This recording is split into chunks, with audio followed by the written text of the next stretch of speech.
let's hope this works. Okay, so I'm Doug. Yesterday, Drew told me that over 360 people had signed up, that it was one of the highest signed up Creative Mornings ever, and so I have to wonder, are people here to see me, or are you all just so fucking anxious that you want some tools? All right, exactly. This is good so far. By a show of hands, who sometimes suffers from anxiety? You're in the right place. Who has tools or who knows what their anxiety is and who knows how to kind of handle it? Raise your hands. Oh, well, you're all. Why am I here? All right. On the count of three, just so we out it, part of it with anxiety is just outing it. On the count of three, just scream out the thing that makes you the most anxious. Okay, 1, 2, 3. Speaking. Oh. All right. So now that we got that out there, we can start. And for those of you who did not raise your hands because you don't know how to deal with your anxiety, you're in the right place, because I'm not going to have any of you walk out of here without having some tools. Because we could talk about anxiety all day, but if you don't have coping tools, forget it. All right, let's see. I made this presentation entirely of Bitmojis, so very proud of myself. Okay. I don't know, did I? Yeah, good enough. This is easy. This is going to go well. Okay, so I've lived in the Twin Cities for about 2.5 years, and before I moved here, I lived in New York. And one thing about New Yorkers is we are very anxious. And so, let's see, my first job out of college, I worked for this very paranoid woman, and I would get these emails at all hours of the day and on the weekends with the subject line, "How could you do this to me? Call me ASAP, and emergency." So that always set me off. And on any given Monday, I would come into the office, and my office was ransacked, because she was tearing through all my files looking for things that I was doing to sabotage the company. And yeah, no, it was really fun. And then, on top of it, I became a celebrity entertainment reporter. And that's also anxiety-provoking, because if you ask the really good questions to celebrities, they or their publicists will get pissed off at you. If you ask the softball questions, your editor will be pissed at you. So you really have to toe a fine line. And, I learned the hard way when I asked Jake Gyllenhaal about Taylor Swift. I got blacklisted from events, and, so at any time there could be a ton of anxiety. In addition to that, I do social media consulting, and I've worked for Saks Fifth Avenue, Lord & Taylor, and also Ellen DeGeneres. So at any moment, social media never sleeps. It's 24 hours a day. So you're always waiting for some sort of customer service disaster or viral hatred because you said something wrong to happen. So I was always super anxious. And I didn't get asked to speak here today because I'm the most anxious, fucked up mess. It's because I became a self-help junkie back in the mid-2000s, around maybe 2008. I started seeking out tools to cope with my anxiety because it was paralyzing. I was always kind of caught in the headlights of, palm sweaty, predicting the future, scared of everything. And so I sometimes go on TV or I write about it. Also for Melissa, is that your name, who's new here? I wrote an article for Bravo.com when I moved here 2.5 years ago about how much I love the Twin Cities. So I may send you a link. All right, let's talk about what anxiety is. It's a feeling of worry, nervousness, or unease, typically about an imminent event or something with an uncertain outcome. So basically, a lot of the stuff that we're anxious about never really happens. I mean, think about it. All the things that you're projecting On a day-by-day basis, when you wake up, before you even pick up your phone, look at the email, turn on the news, it's like, what the fuck is going to happen today? I'm screwed. I can't wait for this day to be over. So, had those days where it's like, I don't want to get out of bed today. All right. So, anxiety, where does it come from? Where does it start? For me, it started in the family. You know, I'm like a product of anxious people. So, I'm gonna tell you about that after I find my water. That's anxiety. Okay. So my mom Gladys, she's like legend, seriously. Find her every now and then on my Instagram stories. All right. So her anxiety trigger is travel. My husband and I went to Boston to see my entire family for Christmas. And my mom was so nervous and anxious about us traveling there that once we got there, she said, oh, the best Christmas gift you could have given me is staying home. It's the last thing you want to hear when you travel 1,400 miles. That's my mom. My dad, trigger, making plans. All right, my husband, wherever he is in the audience, is Canadian. And when we wanted to get married, we had to file for a fiancé visa so that he could get a green card once we got married. Once the green card or the visa is approved, you have 90 days to get married. The day it got approved, I was so excited because we waited for, gay marriage to be legal in the States at all. I called my dad that the visa was approved and that we were going to be getting married within 90 days. And his first reaction was, why are you rushing into things? We were together for 9 years before we got married. We were ready to get married. We were waiting for the laws to change. And my dad was like, I don't know. I need to get a suit. I don't know how I'm going to be ready. Why are you putting all this stress on me? I don't have to say anything else. And so when you grow up like that, I'm always waiting for the other shoe to drop, travel delays, plans, getting fired. I was always told, don't speak up at work, keep your job, because you might not get another one. And so I'm always waiting for something bad to happen. And so around 2004, I was crippled by my anxiety. So I went to a therapist. And the therapist, it's great because you start being aware of your anxiety and taught to think more positive and be more positive. And that's great, but it couldn't stay there. And so around 2008, 2009, once I started finding all these kind of self-help authors, all these lectures, I went to all these workshops, I read books, I watched YouTube videos, I listened to podcasts, and I've done a lot of work on myself. And in a good way. And being a self-help junkie doesn't mean that I'm healed or perfect. Wherever my husband is will tell you that, there he is, that on certain days I'm a fucking kamikaze. And so, but I have tools, and I'm here to share them with you because this is what I learned. Once I found these tools, when I got anxious, I could center myself. I could come back. I could come back into the light. So all that is years of therapy of learning, okay, you can, be happy and positive, and here's the things that make you anxious. But I don't know, my therapist didn't really give me any tools, but all these self-help people do.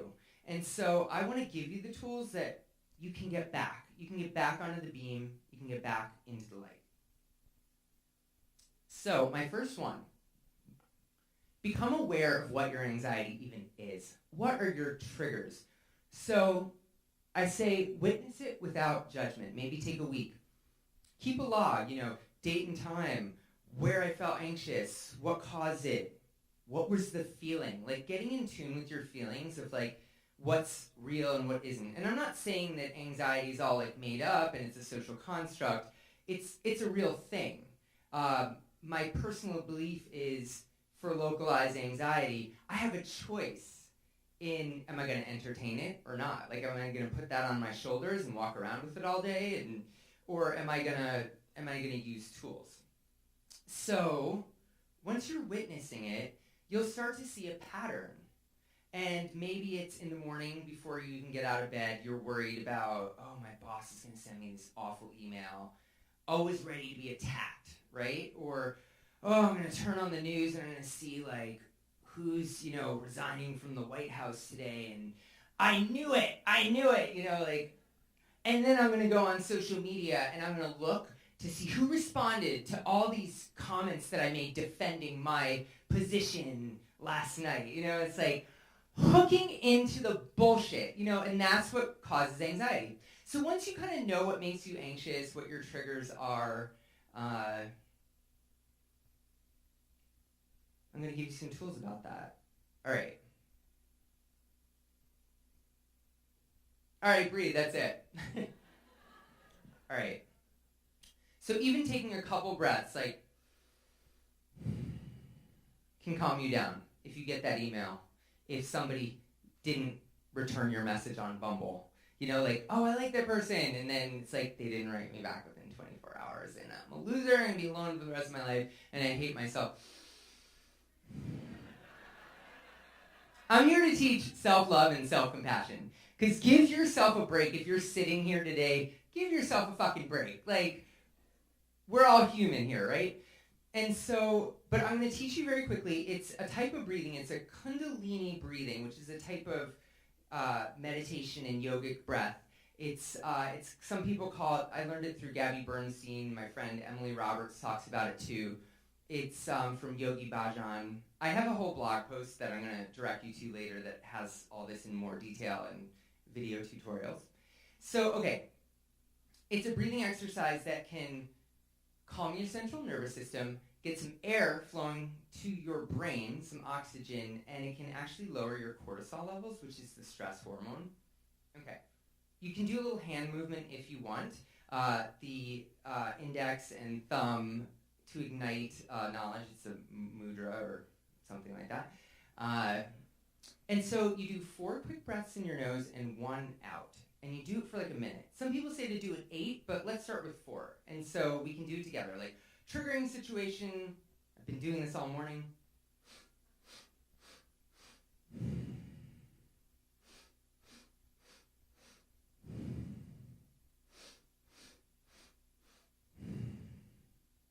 And it's supposed to calm you. It's supposed to center you. If you're out in public, put your hand in your pocket. Or don't do the hand signal at all. But, you're in the grocery store, somebody runs over your foot, the grocery cart, you're in the car, road rage, this is a real thing. So breathing. There's a lot of types of breathing. Just being mindful of your breathing. Okay. I'm literally not completely out of time, and that was the only thing I was worried about. Okay. Next, meditation. Now, meditation can be anything. It can be just breathing and closing your eyes for a minute and thinking something positive like puppies or ice cream or, I don't know, binge watching Netflix. And so, but there's a specific meditation that I do every day that I really like. It's called the Ball of Light meditation, and I call it blessing your mess. Because when I wake up in the morning and I'm projecting my whole day up through 11 p.m., I start freaking out. And so I'm going to give you a ball of light, and you can put anything you want in it. That's your day. So if you kind of just take a minute, you could be driving, to connect to the light. And like the light, I'm in the light, I feel good, things that make you feel happy. And picture a ball of light in front of you, and that's your day. And you can put anything you want in it. Things that make you anxious. It's almost like counteracting these anxious moments. And so it could be, I'm really, maybe you have kids and one of them's having a tough time in school. Put your kid in that ball of light. Put the teacher in that ball of light. Put the other students in the ball of light. And think I want them all to work well together. I want my child to be happy. I want them to feel taken care of. Maybe you've been fighting with your partner or spouse. Put them in there, oh, I had a sharp tongue last night. I was really rude. I was really mean. Not saying that happened to me last night. I'm not saying it didn't.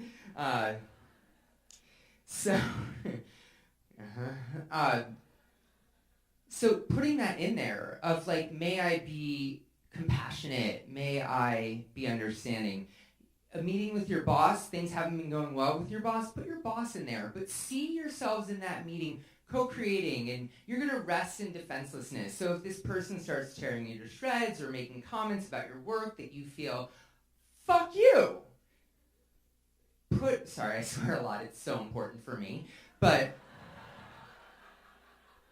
put it in there. And so the whole idea behind this is that you have prepared your day through this meditation, and it gives me the belief that, okay, no matter what happens in the day, it's meant to happen because I'm taken care of. It's this meditation that I feel like I am taken care of, that I've kind of like creatively visualized my day. It's called The Ball of Light. It'll be on my blog. I do a kind of tutorial. But yeah, meditation. There's apps, Calm, Breathe, all of it. I'm guessing a lot of you know about that. All right. So, how many of you have ever heard of the emotional freedom technique, tapping? That's impressive, actually. I only learned this like a year and a half ago. So EFT is a type of, say we have, there's like 9 acupressure meridians throughout the body. And so the idea with acupuncture can be healing the needles, it moves energy around, it releases blockages. EFT, like anybody can do this, tapping on the different meridians, which is like eyebrow bone, side of the eye, under the nose, chin, collarbone, under the arm, top of the head. And the whole idea behind this would be, like okay, we'll just do this really quickly. Does somebody want to shout out something that makes you really anxious? Meetings. Right. We can't control that. We don't know who's showing up. Am I going to be prepared? Oh my God.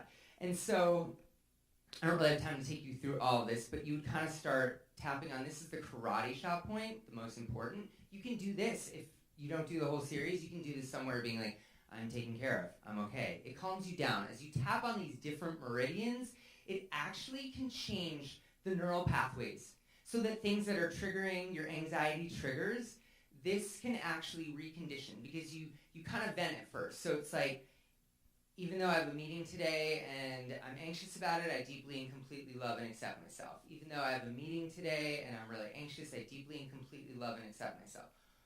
I hate the days that I have meetings. I have to be accountable.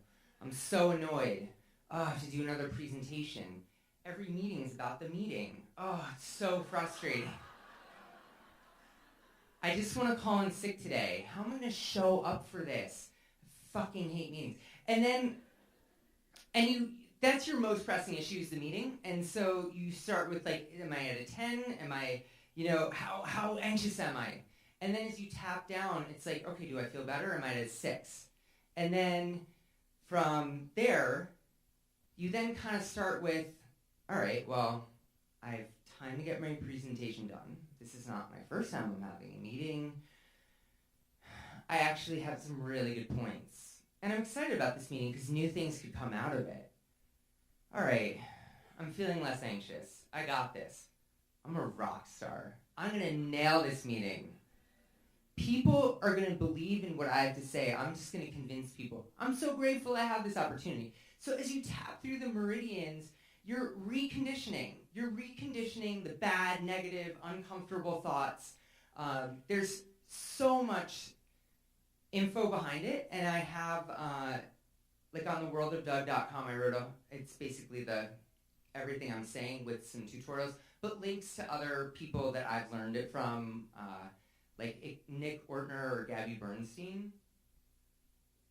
All right, those are the 3 most important tools. Like I could just be done right now. And I just have a few more like extra credit, things that you probably know, but I believe we all need to be reminded of these things. Limit exposure to toxic people, social media outlets, news outlets, or places that fuel your anxiety, and people. Like if somebody, like when my mom's like, the travel, no worry, I'm like, we're good, I'm here. Like in 40 years, I'm 40, I know, right? I've never missed a family holiday. There's nothing to back up.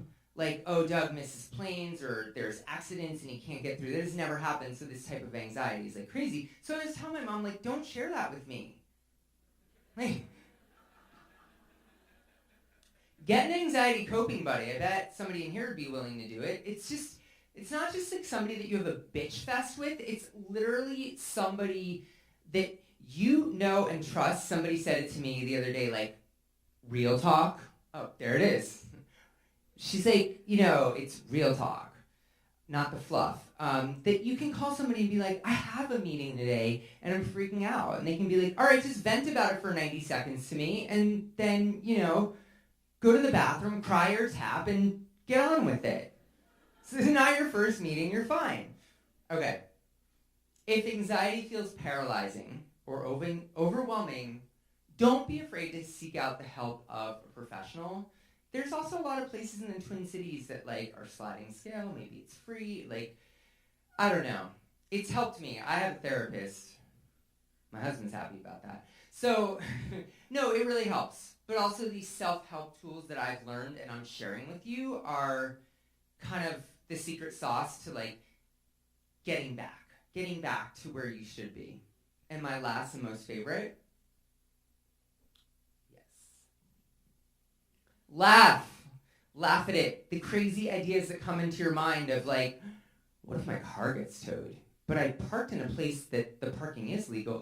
You can just literally, as these thoughts come in, as you get better at witnessing it, you can be like, okay, that's not going to happen. Thank you for sharing. Somebody once taught me, when your brain's going crazy, just say okay, thanks for sharing, but not down with that. And for all you creative types in this audience, there's an upside to anxiety. Anxiety fuels creativity because it's oh my God, I have a meeting. Oh my God, I'm so anxious about it. But you're going to bust your ass to make sure you nail that meeting. And so anxiety's not so bad. Anxious people have more fun. Well, why is that? Because they expect that they're not going to have fun. I'm going to the concert, somebody too tall is going to sit in front of me, or the girl next to me is going to puke, holy shit. And then that doesn't happen, and you're like, that was such a good time. What a relief.